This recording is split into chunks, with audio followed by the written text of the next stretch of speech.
ದಿನನಿತ್ಯದ ಬದುಕಿನ ಸಮಸ್ಯೆ ಸಂದೇಹಗಳಿಗೆ ಲೌಕಿಕ ಹಾಗೂ ಪಾರಮಾರ್ಥಿಕ ಸ್ತರಗಳಲ್ಲಿ ಉತ್ತರವನ್ನು ಕಂಡುಕೊಂಡು ಅರ್ಥಪೂರ್ಣ ಸಾರ್ಥಕ ಜೀವನ ನಡೆಸಲು ನಮಗೆ ಇರುವ ಒಂದು ದಾರಿದೀಪ ಡಿವಿಜಿಯವರ ಮಂಕುತಿಮ್ಮನ ಕಗ್ಗ.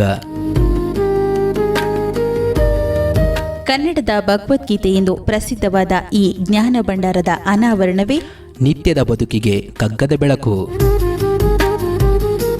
ತಪ್ಪದೇ ಕೇಳಿ, ಪ್ರತಿದಿನ ಬೆಳಗ್ಗೆ 7:15 ನಿಮ್ಮ ಜನಧ್ವನಿ ಬಾನುಲಿಯಲ್ಲಿ.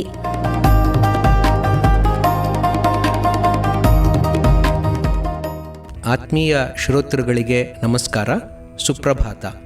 ಡಿವಿಜಿರವರ ಮಂಕುತಿಮ್ಮನ ಕಗ್ಗದ ಅಧ್ಯಯನ ನಿತ್ಯದ ಬದುಕಿಗೆ ಕಗ್ಗದ ಬೆಳಕು, ಈ ಕಾರ್ಯಕ್ರಮವನ್ನು ಇವತ್ತು ಮುಂದುವರ್ಸೋಣ.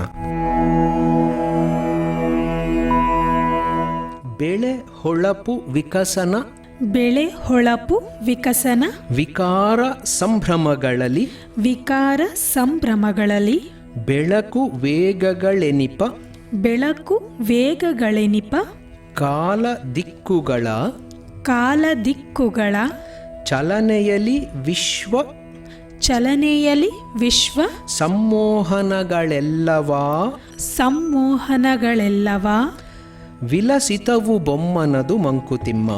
ವಿಲಸಿತವು ಬೊಮ್ಮನದು ಮಂಕುತಿಮ್ಮ.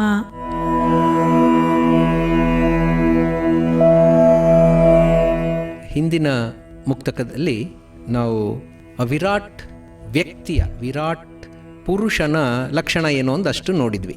ಸೊ ಈಗ ಅದನ್ನೇ ಮುಂದುವರಿಸ್ಕೊಂಡು ಅದರ ಯಾವ ರೀತಿಯಲ್ಲಿ ಅದು ಹೊರಗಡೆ ಪ್ರಕಟ ಆಗ್ತಾ ಇದೆ ಅನ್ನೋದರ ವರ್ಣನೆಯನ್ನು ಮತ್ತೆ ನೋಡೋಣ. ವಿಲಸಿತವು ಬೊಮ್ಮನದು ಅಂತಾರೆ. ವಿಲಾಸ ಅಂದರೆ ಒಂಥರ ಆಟ ಆಡುವಿಕೆ, ಖುಷಿಯಾಗಿ ಏನೋ ಮಾಡ್ತಾ ಇರೋವಂಥದ್ದು ಅಂತ.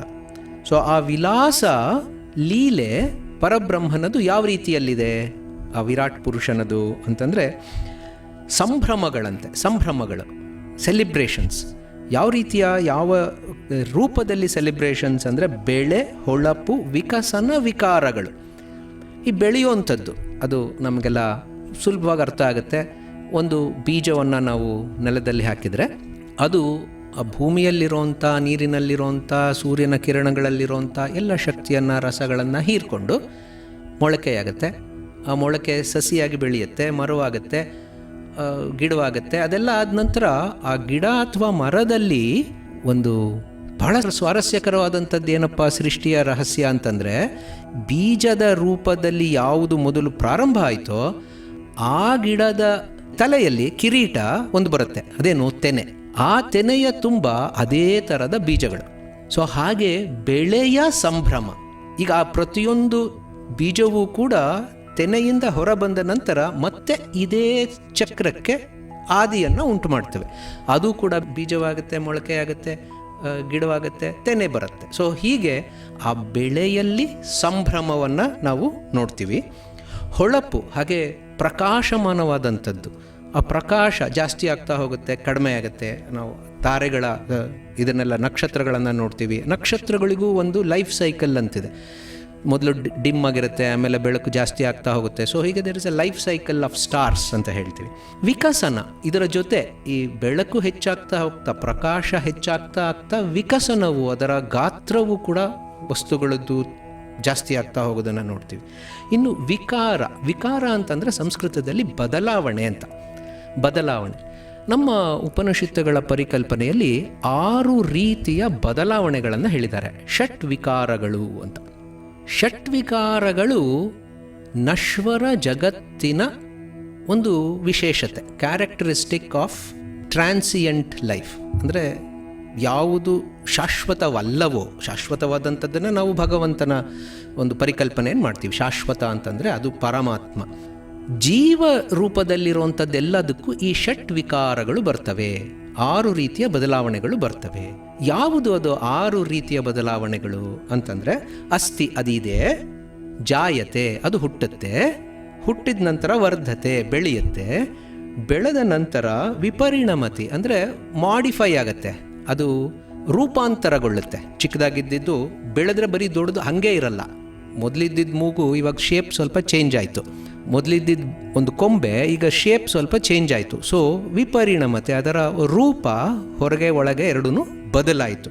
ಆಮೇಲೆ ಅಪಕ್ಷೀಯತೆ, ಅದು ಕ್ರಮೇಣ ಸೌದು ಹೋಗೋಕ್ಕೆ ಶುರುವಾಗುತ್ತೆ. ಕೂದಲು ಕಪ್ಪಗಿತ್ತು, ವಯಸ್ಸಾಗ್ತಾ ಆಗ್ತಾ ಅದು ಐದರ ಉದುರ್ತು ಅಥವಾ ಬೆಳ್ಳಗಾಯಿತು ಅಲ್ವಾ. ಸೊ ಹಾಗೆ ಅದು ವಿಪರಿಣಮತೆ. ಒಂದು ದಿವಸ ನಶ್ಯತಿ, ಅದು ಸಾಯತ್ತೆ. ಸೊ ಹೀಗೆ 6 ವಿಕಾರಗಳು ಜೀವ ಜಗತ್ತಿನಲ್ಲಿ ನಾವು ನೋಡ್ತೀವಿ ಅಂತ ನಮ್ಮ ಉಪನಿಷತ್ತುಗಳು ಹೇಳ್ತವೆ. ಆ ಪ್ರತಿಯೊಂದರಲ್ಲೂ ಕೂಡ ಒಂದು ಸಂಭ್ರಮವನ್ನು ಕಾಣುವಂಥದ್ದು ಭಗವಂತನ ವಿಶೇಷತೆ. ಅದು ಲೀಲೆ ಅಂತ. ಅಯ್ಯೋ ನಮ್ಗೆ ಹೀಗಾಗೋಯ್ತಲ್ಲಪ್ಪ ಅಂತ ಅಂದ್ಕೊಳ್ಳೋದ್ರ ಬದಲು ಅದನ್ನು ಭಗವಂತನ ಲೀಲೆ ಅಂತ ನಾವು ಅಂದ್ಕೊಂಡಾಗ ಆಗ ಅದರಲ್ಲಿರುವಂಥ ಅದ್ಭುತ ನಮಗೆ ಕಾಣಿಸೋಕ್ಕೆ ಪ್ರಾರಂಭ ಆಗುತ್ತೆ. ಜೊತೆಗೆ ಇಲ್ಲಿ ಡಿ ವಿ ಜಿಯವರು ಈ ರೀತಿಯ ಅನೇಕ ಪ್ರಸ್ತಾಪಗಳನ್ನು ಮಂಕುತಿಮ್ಮನ ಕಗ್ಗದ ಇದರಲ್ಲಿ ಮಾಡಿದ್ದಾರೆ. ಬೇರೆ ಪುಸ್ತಕಗಳಲ್ಲೂ ಕೂಡ ಅದು ಇದೆ. ನಾನು ಫಿಸಿಕ್ಸಿನ ಇತ್ತೀಚಿನ ಸಿದ್ಧಾಂತಗಳ ಬಗ್ಗೆ ಹೇಗೆ ಇದು ಸಮೀಕರಣ ಆಗುತ್ತೆ ಅನ್ನೋದನ್ನು ಕೂಡ ಹೇಳಿದ್ದೆ. ಡಿ ವಿ ಜಿ ಫಿಸಿಸಿಸ್ಟ್ ಅಲ್ಲ, ಅವರೇನು ಎಲ್ಲವನ್ನು ಓದ್ಕೊಂಡಿದ್ದವರಲ್ಲ. ಆದರೂ ಕೂಡ ಕಾಕತಾಳೀಯವು ಅನ್ನೋ ರೀತಿಯಲ್ಲಿ ಅನೇಕ ಸಿದ್ಧಾಂತಗಳು ಈ ರೀತಿಯ ಕಾವ್ಯ ಅಥವಾ ಗದ್ಯದಲ್ಲಿ ಅವ್ರ ಬರವಣಿಗೆಯಲ್ಲಿ ವ್ಯಕ್ತವಾಗಿದೆ. ಸೊ ಈಗಿಲ್ಲಿ ಹೇಳ್ತಾರೆ, ಬೆಳಕು ವೇಗಗಳೆನಿಪ ಕಾಲ ದಿಕ್ಕುಗಳ ಚಲನೆಯಲ್ಲಿ ಅಂತ.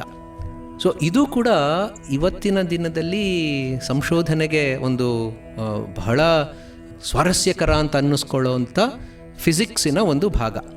ಐನ್ಸ್ಟೈನ್ ಯಾರು ರಿಲೇಟಿವಿಟಿಯನ್ನು ಕಂಡುಹಿಡಿದ್ರೋ, ರಿಲೇಟಿವಿಟಿ ಬಗ್ಗೆ ಮೊದಲು ಪ್ರತಿಪಾದನೆಯನ್ನು ಮಾಡಿದರೋ, ಅವರು ಕೂಡ ಇದ್ರ ಬಗ್ಗೆ ಬಹಳಷ್ಟು ಬರೆದು ಅದಾದ ನಂತರದ ಕಾಲದಲ್ಲಿ ಇದ್ರ ಬಗ್ಗೆ ಅನೇಕ ವಿಚಾರಗಳು ಮತ್ತೆ ಮತ್ತೆ ಪರಿಷ್ಕೃತಗೊಳ್ತಾ ಇವೆ. ಸೊ ನಮ್ಮಲ್ಲಿ ಯಾವುದೇ ವಸ್ತುವನ್ನು ನಾವು ವರ್ಣನೆ ಮಾಡಬೇಕಾದ್ರೆ 2 ಹೇಳಲೇಬೇಕು, ದೇಶ ಮತ್ತು ಕಾಲ. ಇವಾಗ ನಮ್ಮ ಮನೆ ಇದೆ ಅಂತಂದರೆ ಅದು ಎಲ್ಲಿದೆ ಅಂತ ಬರುತ್ತೆ. ಫಸ್ಟ್ ಎಲ್ಲಿದೆ, ಓಕೆ ಈ ಊರಿನ ಈ ರಸ್ತೆಯಲ್ಲಿ ಇದೆ, ಅದು ದೇಶದ ಇದು. ಸೊ ಆ ಮನೆಗೆ ನಾನು ಹೋಗಿ ಬಂದೆ ಅಂದರೆ ಯಾವಾಗ ಬಂದೆ ಅಂತ ಬರುತ್ತೆ. ಸೊ ಅದು ಕಾಲ. ಸೊ ದೇಶ ಕಾಲಗಳ ಗಣನೆಯಲ್ಲಿಯೇ ನಾವು ಪ್ರಪಂಚವನ್ನು ವರ್ಣಿಸಬೇಕು. ಭಗವಂತ ಈ ದೇಶ ಕಾಲಗಳಿಗೆ ಅತೀತನಾದವನು ಅಂತ ನಮ್ಮ ಉಪನಿಷತ್ತುಗಳು ಇದೆಲ್ಲ ನಮ್ಮ ಪರಿಕಲ್ಪನೆಯಲ್ಲಿ ಆಗಿರೋವಂಥದ್ದು. ಅವನಿಗೆ ದೇಶ ಕಾಲದ ಒಂದು ಯಾವ ಬಾಧೆಗಳೂ ಇಲ್ಲ, ದೇಶಕಾಲಾತೀತನಾದಂಥವನು ಅಂತ. ಸೊ ಹಾಗೆ ಸ್ವಾರಸ್ಯಕರ ಅಂತಂದರೆ ಸೈನ್ಸಲ್ಲೂ ಕೂಡ ಆ ಕಾನ್ಸೆಪ್ಟ್ ಇದೆ. ಅದನ್ನು ಟೈಮ್ ಸ್ಪೇಸ್ ಕಂಟಿನ್ಯೂಯಮ್ ಅಂತ ಕರೀತಾರೆ, ಟೈಮ್ ಸ್ಪೇಸ್ ಕರ್ವ್.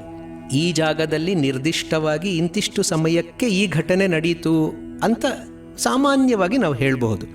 ಆದರೆ ಕೆಲವು ವಿಶೇಷ ಸಂದರ್ಭಗಳಲ್ಲಿ, ಕೆಲವು ವಿಶೇಷ ಪರಿಸ್ಥಿತಿಗಳಲ್ಲಿ ಇವೆರಡನ್ನೂ ಕೂಡ ಏಕಕಾಲಕ್ಕೆ ನಾವು ನೋಡಬಹುದು, ಅಥವಾ 2 ಮರ್ಜ್ ಆಗಿಬಿಡುತ್ತೆ, ಅದನ್ನು ಬೇರೆಯಾಗಿ ಮಾಡೋದಕ್ಕೆ ಸಾಧ್ಯ ಇಲ್ಲ ಅನ್ನೋದು ರಿಲೇಟಿವಿಟಿಯ ಒಂದು ಭಾಗ. ಸೊ ಹಾಗೆ ಆ ಪರಿಕಲ್ಪನೆಯಲ್ಲಿ ನಾವು ಇದನ್ನು ಭಗವಂತನನ್ನು ಅರ್ಥ ಮಾಡ್ಕೊಳ್ಳುವಂಥದ್ದು ಕೂಡ ಸ್ವಾರಸ್ಯಕರ.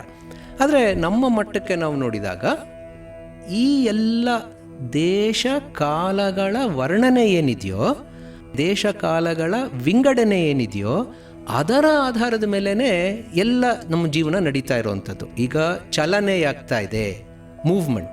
Life is movement. ಚಲನೆಯಿಂದಲೇ ಜಗತ್ತಂತಂದ್ರೇ ಅದು ಚಲನೆ ಆಗ್ತಾ ಇರುವಂಥದ್ದೇ ಜಗತ್ತು. ಭೂಮಿ ಸುತ್ತಾ ಇದೆ, ಅದಕ್ಕೆ ದಿನ ರಾತ್ರಿ ಆಗೋದು. ತನ್ನ ಸುತ್ತೂರು ಸುತ್ತಾ ಇದೆ, ಸೂರ್ಯನ ಸುತ್ತೂರು ಸುತ್ತಾ ಇದೆ, ಅದಕ್ಕೆ ಮಳೆಗಾಲ ಬೇಸಿಗೆ ಕಾಲ ಆಗ್ತಾ ಇದೆ. ಸೊ ಹಾಗೆ ಇಡೀ ವಿಶ್ವದಲ್ಲಿ ಚಲನೆ ಅನ್ನುವಂಥದ್ದು ಬಹಳ ಅತ್ಯವಶ್ಯಕವಾದಂಥ ಒಂದು ಭಾಗ. ಅದೇ ರೀತಿಯ ಬೆಳಕು ಅನ್ನೋದು ಎನರ್ಜಿ, ಅದು ಊರ್ಜಾ, ಅದು ಶಕ್ತಿ. ಸೊ ಆ ಶಕ್ತಿ ಇರೋದರಿಂದಲೇ ಜೀವಗಳು ತನ್ನ ಚೈತನ್ಯವನ್ನು ಪಡ್ಕೊಳ್ತಾ ಇರೋದು. ಸೊ ಹಾಗೆ ಈ ವಿಶ್ವದಲ್ಲಿ ನಡೀತಾ ಇರುವಂಥ ಎಲ್ಲ ಚಟುವಟಿಕೆಗಳಿಗೆ ದೇಶ ಕಾಲಗಳ ಪರಿಗಣನೆಯಲ್ಲಿ ಶಕ್ತಿಯನ್ನು ನೀಡ್ತಾ ಇರುವಂಥದ್ದು ಬ್ರಹ್ಮನ ಲೀಲೆ. ಇವೆಲ್ಲದರಲ್ಲೂ ಕೂಡ ಬ್ರಹ್ಮ ಸಂಭ್ರಮಿಸ್ತಾ ಇದ್ದಾನೆ, ತನ್ನ ಶಕ್ತಿಯನ್ನು ಪ್ರಕಟಗೊಳಿಸ್ತಾ ಇದ್ದಾನೆ ಅನ್ನೋದನ್ನು ನಾವು ಅರ್ಥ ಮಾಡ್ಕೊಳ್ಬೋದು.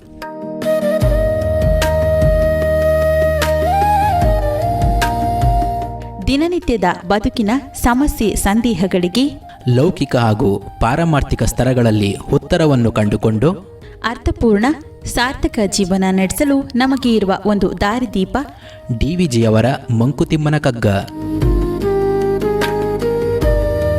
ಕನ್ನಡದ ಭಗವದ್ಗೀತೆ ಎಂದು ಪ್ರಸಿದ್ಧವಾದ ಈ ಜ್ಞಾನ ಭಂಡಾರದ ಅನಾವರಣವೇ ನಿತ್ಯದ ಬದುಕಿಗೆ ಕಗ್ಗದ ಬೆಳಕು. ತಪ್ಪದೇ ಕೇಳಿ ಪ್ರತಿದಿನ ಬೆಳಗ್ಗೆ 7:15 ನಿಮ್ಮ ಜನಧ್ವನಿ ಬಾನುಲಿಯಲ್ಲಿ.